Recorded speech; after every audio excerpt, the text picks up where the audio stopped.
Hey everyone, this is Kyle once again, aka Jurassic Godzilla fan. Welcome back to another review, and now this time we're on the third installment in the Jaws franchise, Jaws 3, or as it was really called, was called Jaws 3D.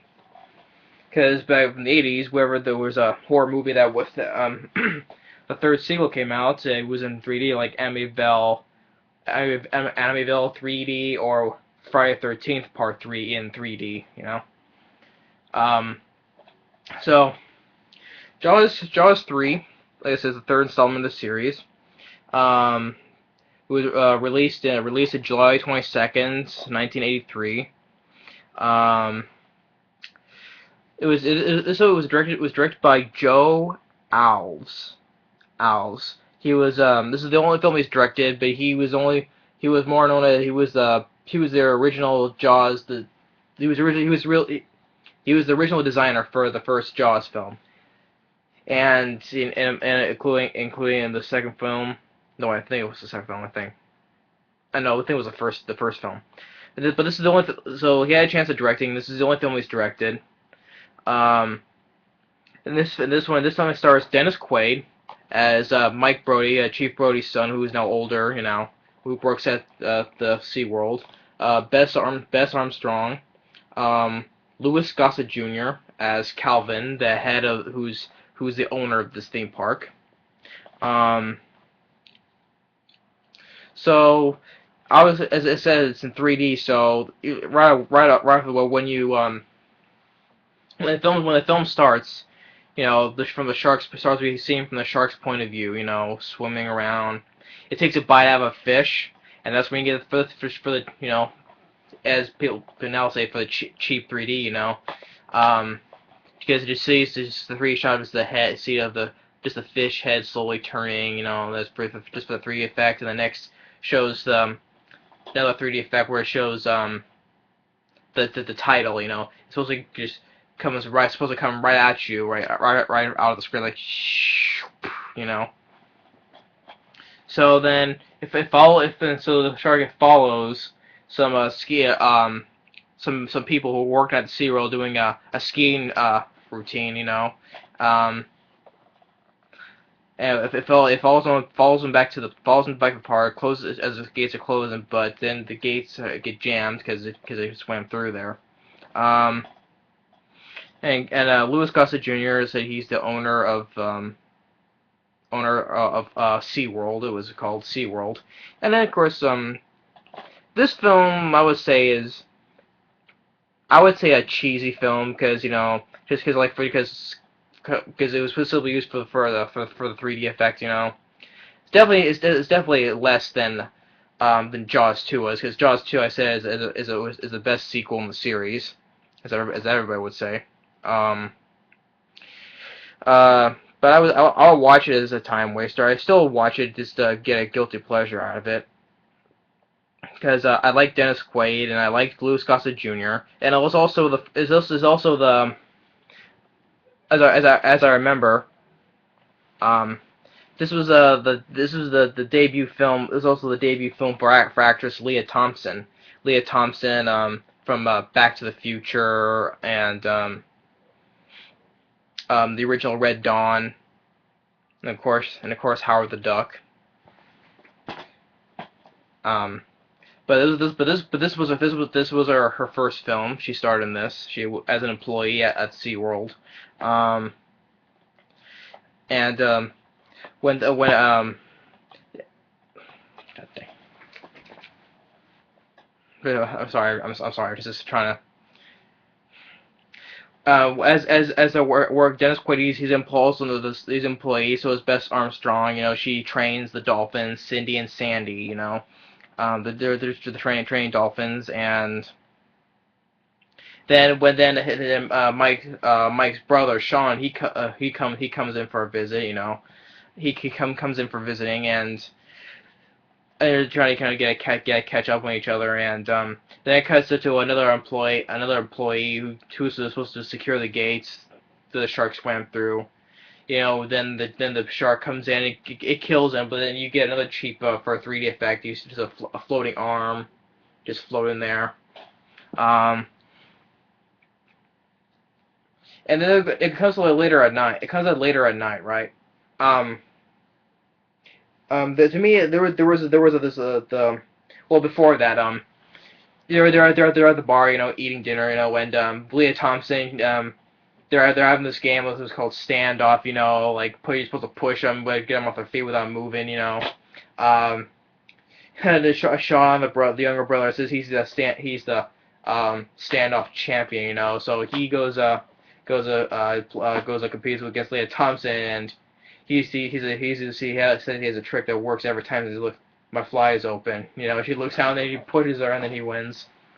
Um,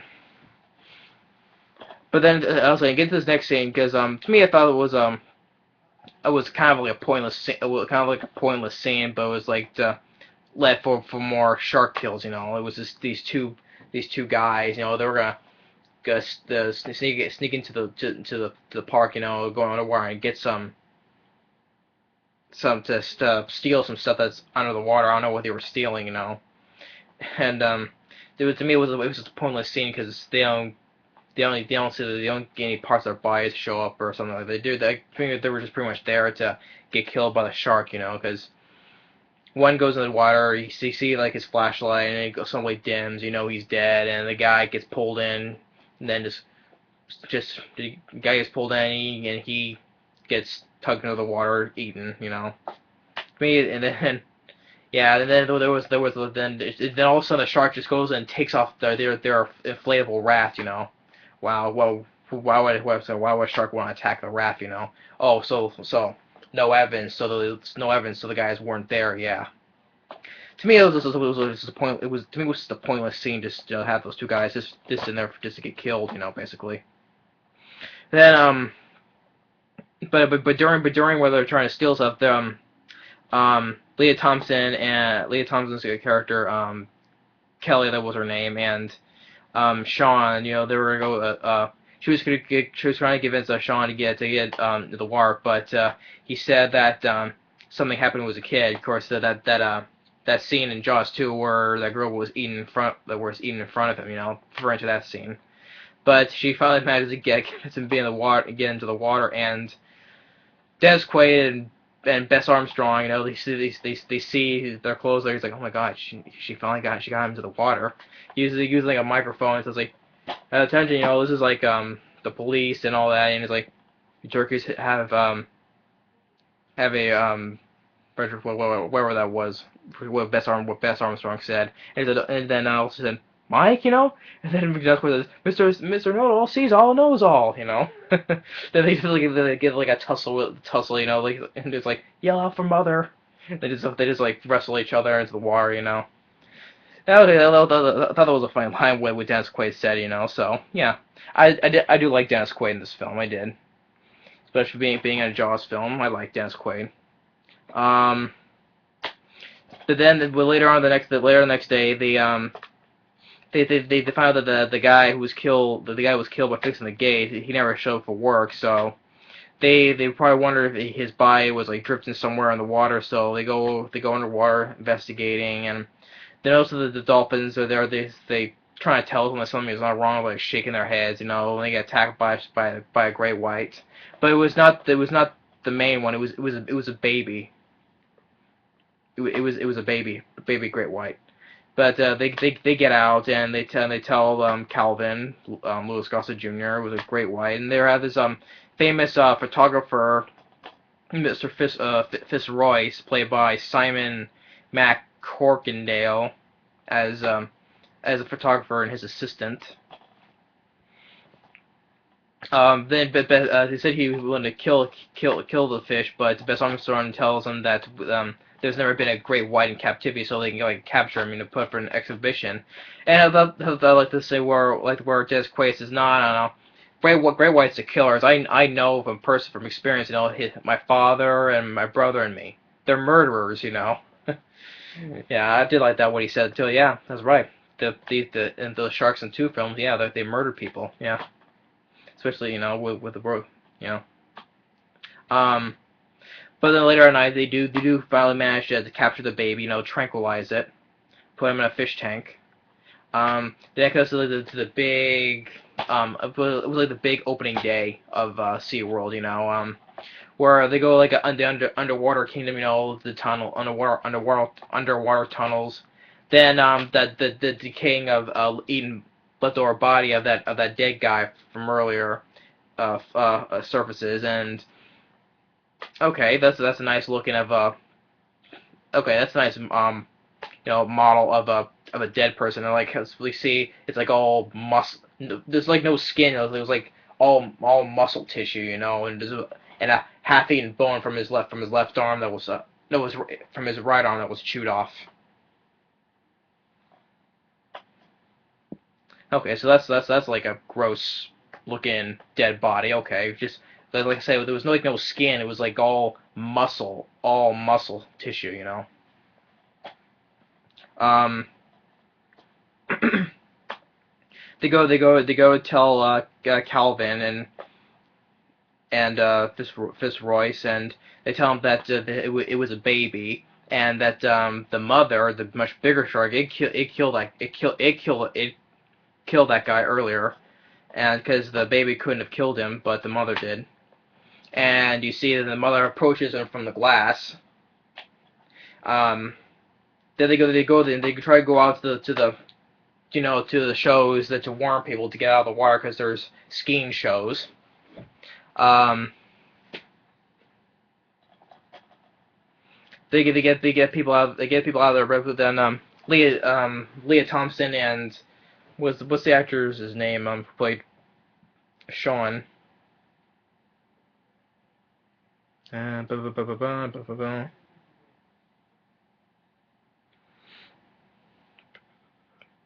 John Putch, I think that's his last name. John Putch. They like go on this bumper cars, in the water. They try the two people. They try to the two people try to fit inside of one of the cars. The shark attacks them, but it bites Kelly on the leg. But she doesn't die. She always just gets a bit on the leg, and that's it. Um, they were playing. They're in the later night. They were playing. Since well, later the shark attacks the underwater tunnels and causing a big leakage. Starting flooding the place. The small group of people are trapped under there. They shut the door so the water doesn't. The water no more water gets in. But they have no choice until they fix the tunnels and they're able to get out. So for now they're just trapped there. Then so they plan to trap the mother. Well, because it's on a rampage because the baby just died. Because they put the baby in a fish tank and all of a sudden just flops over on its belly side up and just dies. So probably wants his revenge just by attacking the tubes. But they plan to trap the mother, putting in one of the what's called the pumps. They're trapped inside one of them because that's where it's been hiding the whole time. While the traps in there, that's when the workers go dive in and try to fix up the leakages, sealing them up. Well, Fitzroyce, he lures the shark in, but then the safety line snaps and try to use his helmet to hit it, but then he ends up getting swallowed up by the shark, but he doesn't die yet. You see him inside the mouth trying to get out though. I would do it. I thought that was a pretty creepy scene because you put yourself in his place and like, oh man, you're inside a shark's mouth, you're screwed, you're dead. There's no way for you to get out of that. So into the mouth, and then the mother is just like open and close his mouth, trying to chew up, and then finally his body gets crunched up, blood everywhere, inside the shark's mouth. That's a terror. That's like that sucks. How to die that way. Just getting chewed up by a shark though, by a huge gray white, but then his body is still left inside the mouth. And he doesn't get swallowed. I think just because you see his body just with a grenade in his hand. So then they try then the Calvin, he gets the idea just to suffocate by shutting down the pumps. He's like, Listen, is it costs this much money? It's not gonna go up and so buy some damn fish. Now shut the pumps down. I liked Louis Gossett Jr. I did like him in it. Um, but as they shut the pumps off, the mother is it bursts out. From when I say how it bursts out, it just like moves its tail back and forth. Moves its tail back and forth by hitting the gate. I don't see how that's possible, but yeah, and also another thing, how it gets out is by swimming backwards. Of course, sharks don't swim backwards, but it can't. There's no opening on this side, so it has to swim backwards. So even though in reality sharks don't do that though. Um, it's been Bess Armstrong, Dennis Quaid, they're down there though, but they get out by an underwater hatchway, that leads up to the control room. But they fix the tunnels, and so they drains the water down there, and now the rest of the people are at it, get out. And of course, I know what people complain. I would say complain mostly, how the shark, just for the cheap one of the so-called best three shot of the film, how the shark just slowly makes its way to hits the glass of the control room, just because for the 3D effect, you can see it as it's slowly coming. You can see its mouth open up just a little bit before it hits the glass, and of course I thought there was another thing, you see them look at they see the shark coming at them. They see they look at it in slow motion, and they scream in slow motion. That's they should just cut that, just make it go as normal, But yeah. Then the shark comes. It can't fit through. It can only stick its head in, but it kills another one of the workers that was in there. Now it can't swallow him because the guy's still in there. So all he does is chew him. You hear the guy screaming, ah, and you hear the shark crunching on him, ah, All it can do is stick, but all it can does is stick its head in there because it can't. It's too big to fit. So, but Calvin and this other female worker, they get out, through the door though, so they get saved. And Dennis Quaid, Bess Armstrong, they see Simon MacCorkindale's dead body there holding the grenade, and Dennis Quaid he gets makes a small crowbar to pull the ring pin to the grenade, and as soon when the shark shuts its mouth, boom. Big and bloody, and there's another cheap 3D shot where its body parts come towards, and then its teeth just comes towards the screen, and it hangs like this, like I'm forming a mouth. So they swim up to the surface, and then they swim to the surface, and then she calls the dolphins, and they're okay, Earlier when they try to swim away, the dolphins they help us just a little bit by hitting the shark, hitting where its gills are. But they're and then they're happy. They jump out of the water, and then that's when the movie ends. Yeah, Jaws 3, it's okay. Jaws 3 is okay. I can still watch it as a guilty pleasure, as a time waster. I did like Dennis Quaid. Bess Armstrong was fine. I liked Louis Gossett Jr. I did like Leah Thompson, especially for her first film, She was fine. Simon MacCorkindale, as I looked up, he's now passed away. So he was fine too. But overall, and even the film, it was still pretty successful in the box office. Still, it made it much more less gross than the previous two films are. Far from the first film, but more or less than the second film. Budget was 18 million, and only made over close to 88 million worldwide.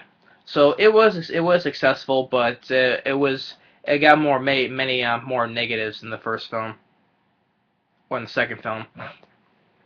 It was much more negative, and has 11% 11% on Rotten Tomatoes, And remember from on IMDb it has a 3.5 on IMDb. Makes sense because probably because for all the cheap 3D stuff, because how bad the film is, and what I mentioned about the previous two films in my previous reviews. Jaws 2 has a 5.6 on IMDb and has 53% on Rotten Tomatoes. I think those both can be much more higher. Much more higher. That's way too it's way too low for Jaws 2. And of course for the first film, of course the first film has an 8.2 on IMDb. That is fantastic. It'll never get lower. Never, not in a million years. And it has a 98% on Rotten Tomatoes. From last time I saw it, last time I saw it had 100% on Rotten Tomatoes before last time I saw it. I swear. It deserves 100% because it's one of the most classic films of all time. So yeah. So 3.5 for Jaws 3D, 11% on Rotten Tomatoes. Fair enough though, but to me, it's just I would say I would go at least a 4.0. Just for being fair, I would say I would go like a 4 point something and 15% Rotten Tomatoes because I like it. I still like it okay as a guilty pleasure film, watching it as a time waster. But the cast was fine. Dennis Quaid, Bess Armstrong, Gossett Jr.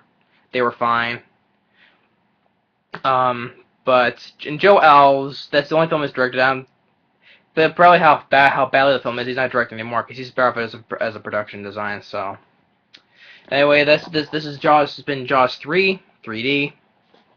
So thanks for watching, and stay tuned for one of the worst films ever made, and by far pretty much everybody hates and the least successful in the Jaws series. And I'll get to it right next. So stay tuned.